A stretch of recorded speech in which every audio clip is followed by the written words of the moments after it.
4 years in the making. 4 years. I have been trying to work on a true crime section of the Press Start Productions channel for quite a while. And what better co-host for that than the one and only Frankie Mermaid, who has in-depth knowledge on a lot of true crime cases and does investigative research on their own on several cases that I've been dying to talk about and voice my opinions on. So what have you stumbled into? Basically, pure and utter chaos. This is the first of what will hopefully be many videos to come. Frankie will present us with the facts of the case, and at the end, we'll come together for a good old-fashioned roast of these horrible human beings and their atrocious acts, and bring a little bit of light to what is some very, very dark cases. What's to come is a podcast-style conversation between Frankie and myself over the phone, in which we discuss the details of the case and, of course, interject our feelings. The format of this may change as time goes on, but this is rough and raw and the first one that we've done, and I hope you guys like our takes on the case and the facts as we present them. But for now, let's get started.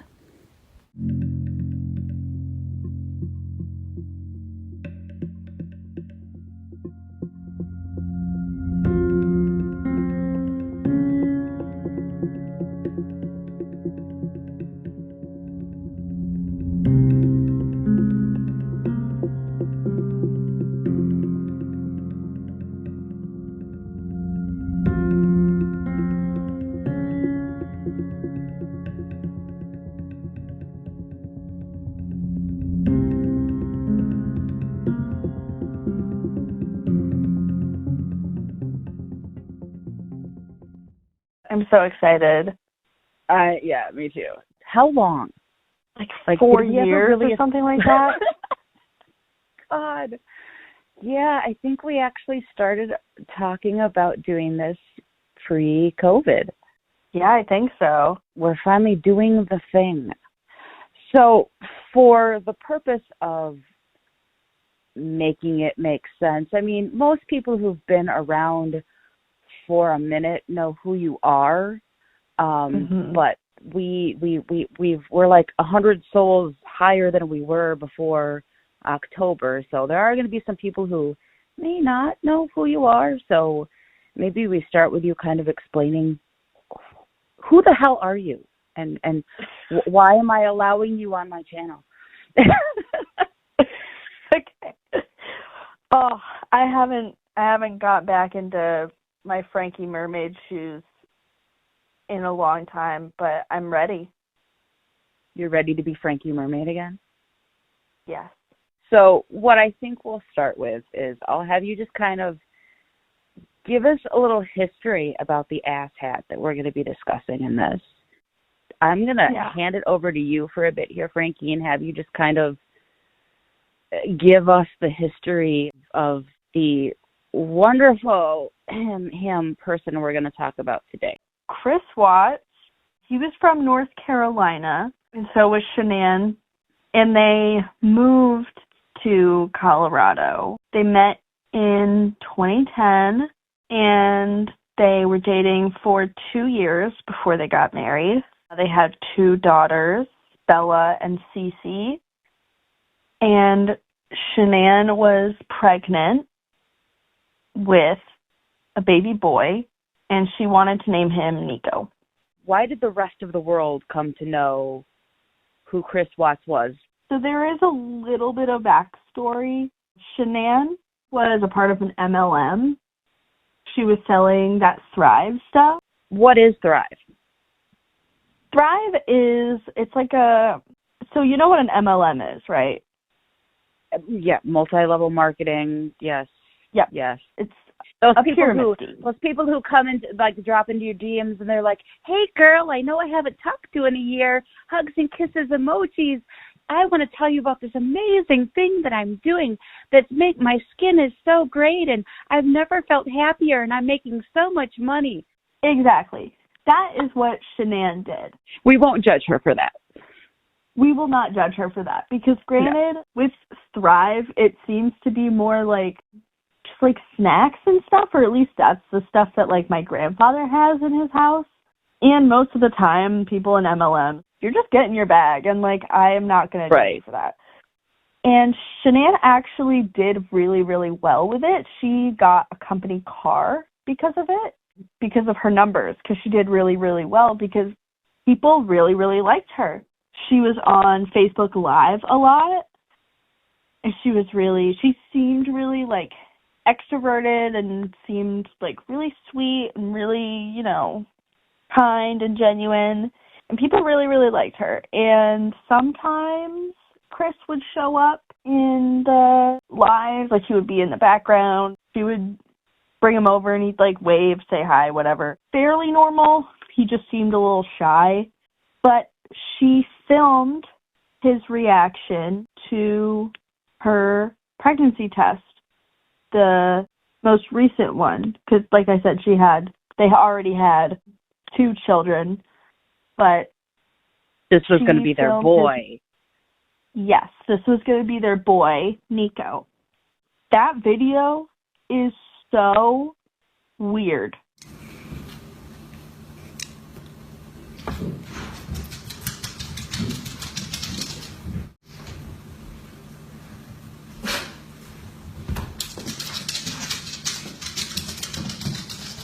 We did it again. I like that shirt. Really? Really? That's awesome.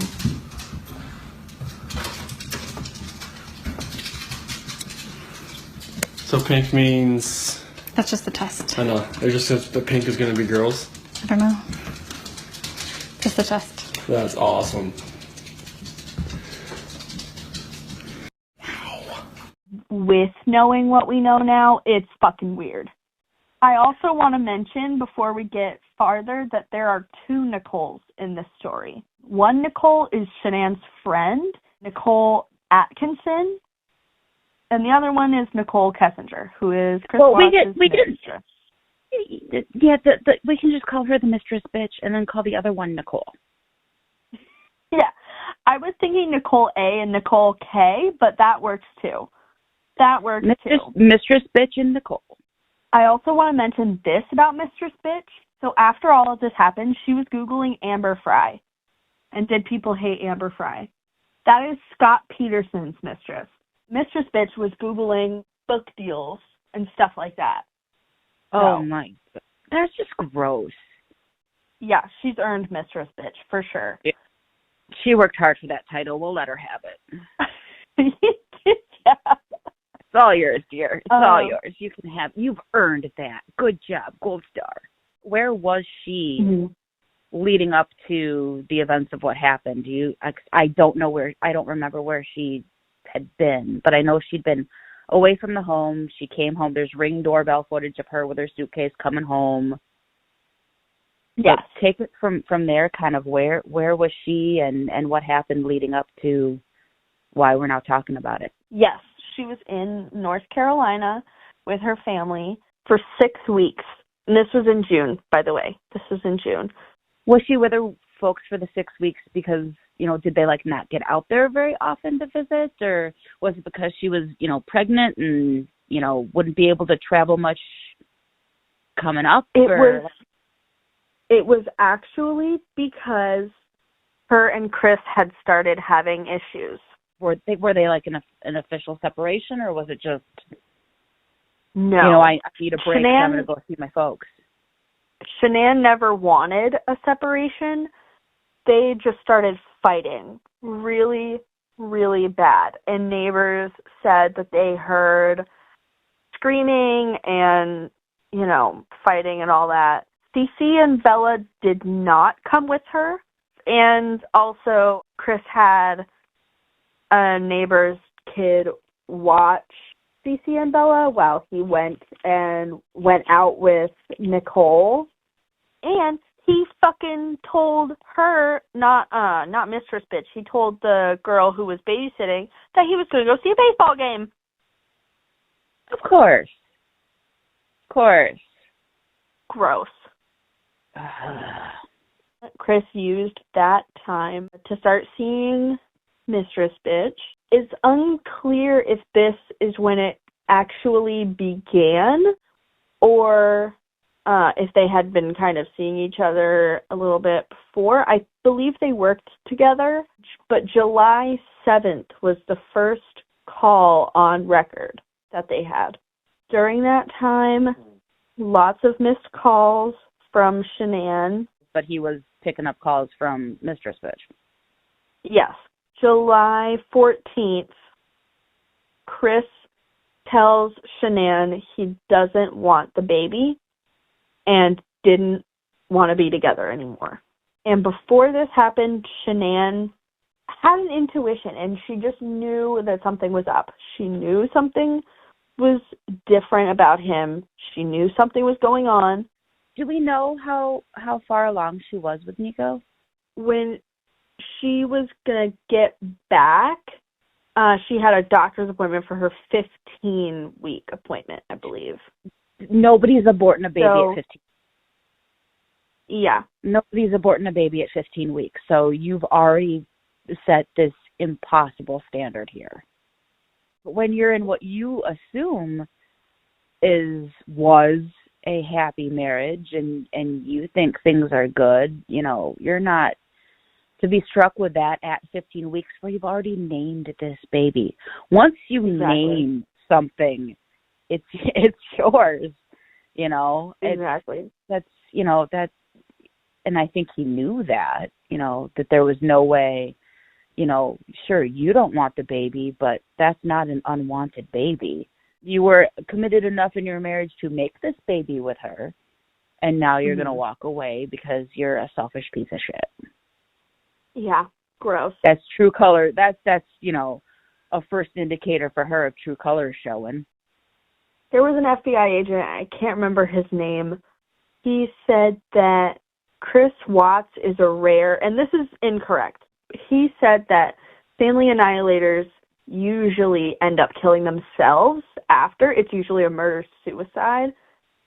He said that most of the time it's a murder-suicide, and like I said, that's wrong. It's actually about half of the time it's a murder-suicide. But it does bring up a pretty good point. Do you think he actually thought he was going to get away with it? I 100% believe he thought he was going to get away with it. Which I don't understand how somebody can. Because he's that fucking stupid. He's that fucking selfish. He's always gotten what he wanted. He found this new person. He wanted to move on. The only obstacle in the way of that was his current situation. So he decided to find a way to, I 100% think he thought he was going to get away with it. The minute he realized that he was backed into a corner and he was going to have to admit what he did, he didn't just fess up to it. He tried to make it Shanann's fault. He tried to say she did something. Oh my And we're going to get there. God. Just the mental fucking gymnastics it takes to seriously think that you can get away with something like that. I don't understand. I don't understand. Criminal minds are really logical minds. Yeah. We're never going to be able to know for sure because he's not about to actually ever face up to any. He's, still not 100% taking ownership of any of this. I believe in the beginning that it was just, he was just trying to hide it from Shanann, and I think he thought he could have it both ways. I don't think that the murder was something that he had been thinking about for a really long time. I don't think that it comes down to, something that he had been planning forever. I think that probably in maybe even just the days of knowing that she was coming home, knowing that he had gotten even deeper involved with this mistress bitch, that he started thinking of, well, how do I keep my secret? How do I, and he did try to end that relationship. He did say, I don't want Nico. I don't want to be with you. So I don't think his original end goal was to be a family annihilator. But again, when pussies get backed into a corner, they make pussy moves. And I think that when she came home, there may have been a conversation. And he may have admitted to Nicole. And Shanann was very vocal about being able to stand up for herself. When they were in fights, she'd argue back with him. She'd yell. She did stand up for herself. And I think she was angry at him and yelled at him, and he snapped. And then after he saw what he had done to her, I will never understand why his instinct then was his children. And I'll let you explain, more in detail with the discovery, but he killed his children twice. Yeah. If he logicked it away because he'd already killed one of his children because it was still in utero with Shanann, I don't know. But how you take the lives of your children, fuck it up, and do it again. That's the part that I can't logic, even trying to put myself in the shoes of someone like this. I don't understand how you could do that to your children. Has he ever kind of walked through what actually happened? He has, for the most part. From the brain of Chris Watts, what happened that night? At the time, he alleges that Shanann arrived home from her vacation, and for some reason, she strangled the children. He said that he went into Bella's room and then on the baby monitor saw her strangle the kids, which doesn't make any sense, but whatever. He then strangled Shanann, and then he dumped their bodies at his work site. At his work site. That's a big brain move right there, Chris. Good job. Yeah. He buried Shanann in a shallow grave, and he shoved the girls' bodies into oil drums. 8-inch oil drums. They were 8 inches wide, and he shoved them in there. So he, buried Shanann shallow. He, the kids. How do we get to the point? This is where we're going to introduce Nicole to the story, I think. Best friend of all time, Queen Nicole. We stand a good Nicole. Yeah, she's the MVP of this whole story. So I have a little bit more things about Mistress Bitch. On August 4th, Mistress Bitch looked at pictures of wedding dresses. They had no plans to be married at this time. Also, on this day, Shanann is texting Chris. She is really, really, really trying to make this marriage work. She's suggesting marriage counseling, which he does not want to do. August 13th, this is the day. Nicole A., so best friend ever, Queen, drops Shanann off at home at 1:48 a.m. It had been 6 weeks since he saw his wife, and he couldn't even pick her up. And he couldn't even pick her up from the fucking airport. 5:30 a.m., Chris is seen putting bags into his truck. This is important to note because apparently he usually put his truck on the street rather than in his driveway, but at this point it was in the driveway. At 8:30 a.m., this is fucking weird. At 8:30 a.m., he calls the girls' school and says that, and I quote, they won't be attending anymore. So not like they're not coming to school today or like, we're taking them out of the school. They won't be attending anymore. And that same day, Nicole isn't getting any calls from Shanann. Shanann isn't answering her texts or anything. So she goes to their house like a boss-ass bitch. She goes to their house because Shanann had also been texting her, whole time being like, Chris is being really weird and he's been distant and everything. And so she's worried. And like a queen, she goes to his house and she speaks with Chris and notices that the car is there. And he says that Shanann is at a play date with the daughters. And she says that Shanann missed her doctor's appointment because Nicole, again, like the badass fucking bitch she is, calls the doctor's office. Shanann didn't go to her appointment. Chris gets hostile towards Nicole because she's like, I'm going to call the police. Nicole calls for a welfare check. And Chris comes home. The police, like, they go inside and they see nothing out of the ordinary except Shanann's phone is in the couch and the girls' bed sheets were missing. Also, Nicole was like, Shanann would never leave without her phone because who does in this day and age, really? Well, also, who in this day and age, whose whole entire financial stability, their own job and profession revolves around them needing to have a social presence, needing to have that connection to the outside world. Her phone was probably a huge part of her job. She wouldn't just leave that in the cushions of the couch. The thing that always struck me when I was watching all of this is the neighbor and showing his footage of his Ring doorbell footage of what he saw from Street View, and then him looking at the cop and being like, he ain't acting right. That's not how he... Something is off with the way he is. He's being weird.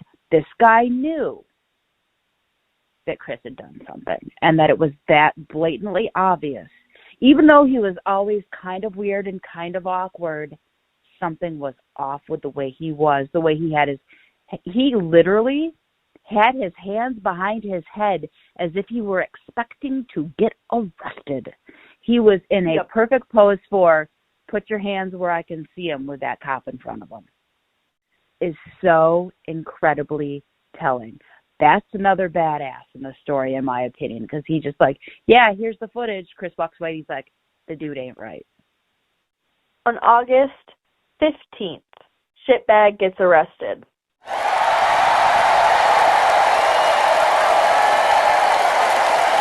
He failed a polygraph miserably. Like, usually you can pass with flying colors. He failed with flying colors. Well, at least he was good at something. Yeah. He said Shanann killed the girls first. Then he killed her. Can we take a brief intermission? Yes. Okay. We need a cookie dough break. Brief intermission for me to go find my cookie dough. And while Frankie is taking a cookie dough break, now seems as good a time as any to introduce our video sponsor. And this one is one that we are both extremely excited about announcing. As you all know, I have an extremely talented son who has many talents, including art, and now coding and game design. With that, I am extremely proud to announce this video sponsor. Has anyone heard of Claire? Available to play now on Roblox. Every inch of this game was handcrafted from top to bottom by Maverick and his core team of coders, artists, and digital creators. And what exactly is? Has anyone heard of Claire? Well, we'll let them tell you. Are you looking for a brand new adventure-based Roblox game? Can you find Claire? Has anyone heard of Claire is a work-in-progress exploration-based storytelling game. It'll be a multi-mapped, multi-functioning game with aspects such as first-person shooter maps, where your goal is to survive as long as you can and kill as many entities as you can. Obby maps, where you can jump across various platforms to find the secrets of the world you're in. Horror maps, where you can see the dark side of this foreign world, and many, many more. Can you find Claire?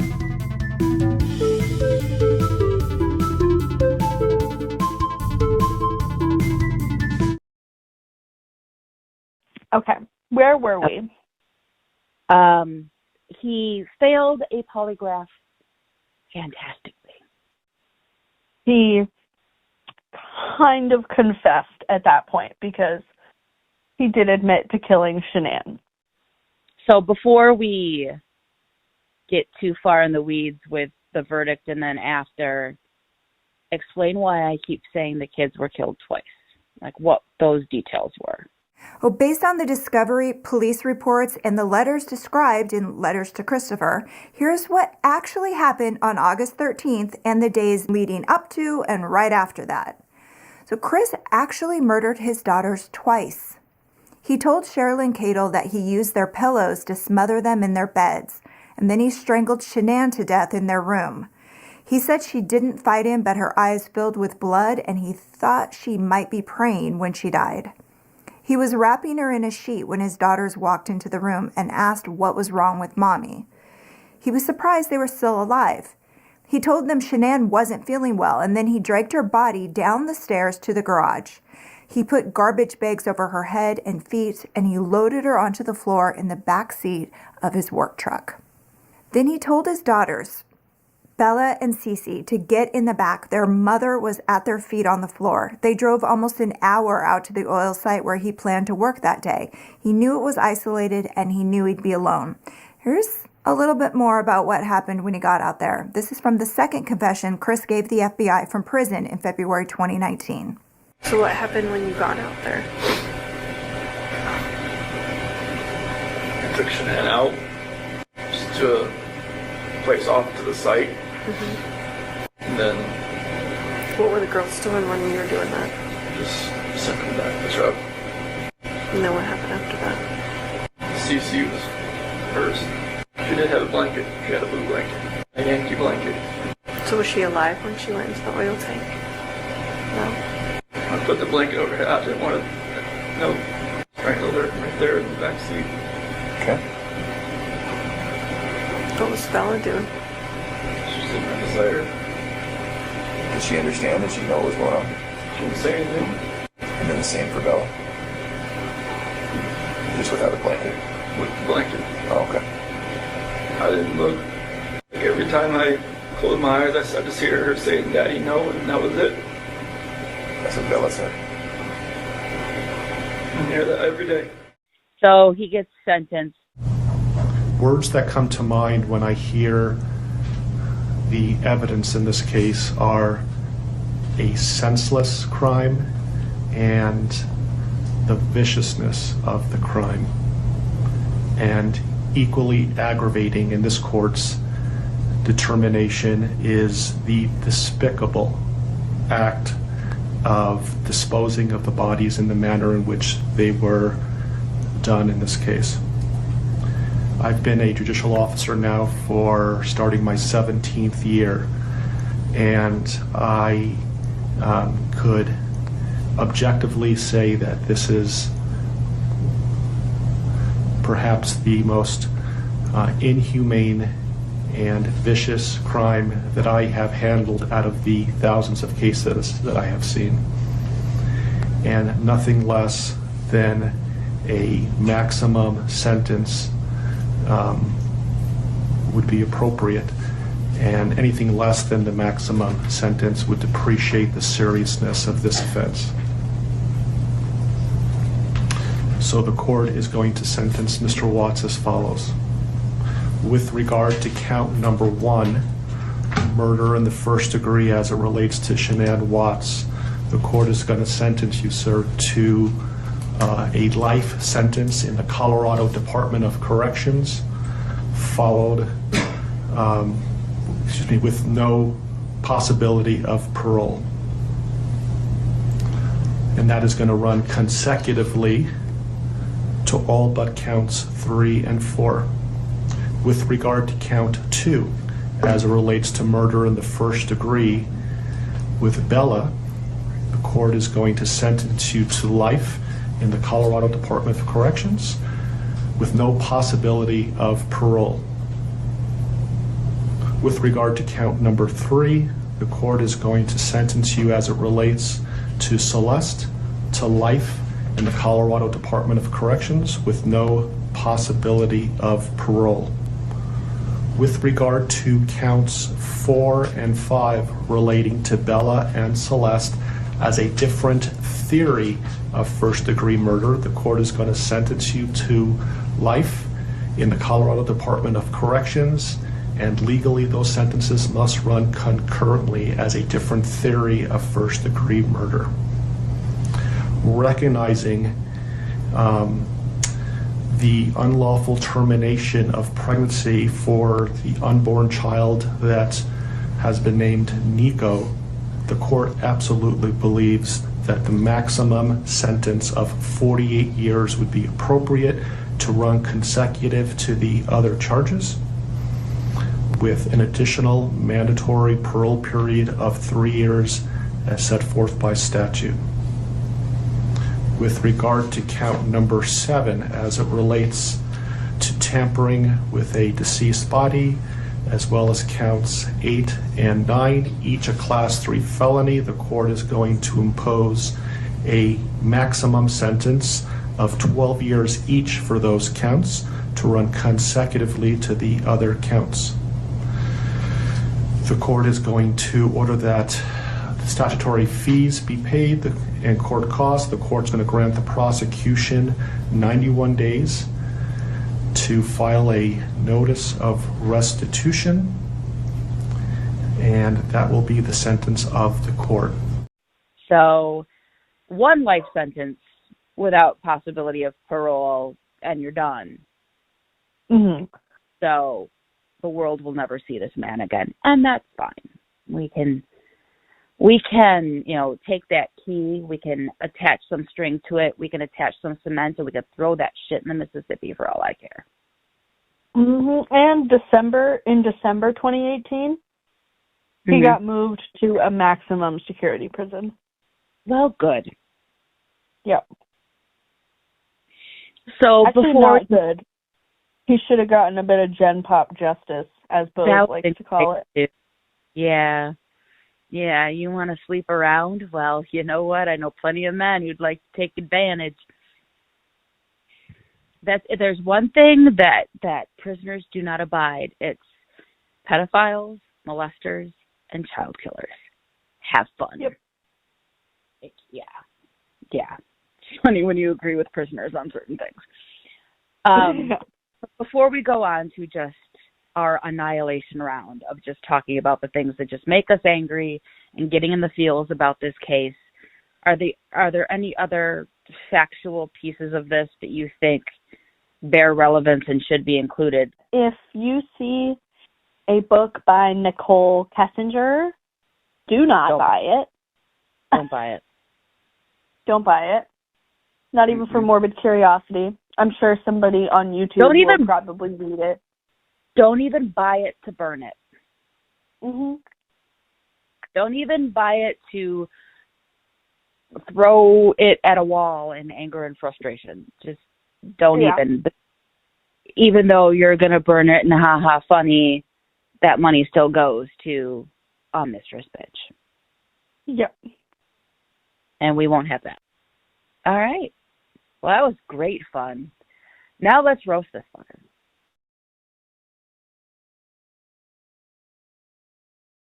Thank you all so much for tuning in to part 1 of our inaugural It's Usually the Spouse podcast between me and Frankie. Part 2, the actual roast of Chris Watts, will be coming soon. I want to thank all of you for taking the time to listen to this. I know it's a little rough, but this is more about fun and a way for Frankie and I to find a way to do something together. So we do appreciate you giving it a watch. Also, be sure to check out Has Anyone Heard of Claire on Roblox, and give a little love to Mav and the rest of the devs for their hard work on what is truly becoming a really beautiful and intriguing game. Also, I want to give a shout out to not only my top subscribers who are scrolling on the screen now, but also a very special thank you to Stop Propaganda, our very first patron, who's been with us since the very start. You've been there through most of this journey, and having you in my corner has meant more than you will ever know. Thanks for being a part of the channel. And thank all of you for watching this and being a part of the journey as well. We'll catch you soon for the roast of Chris Watts.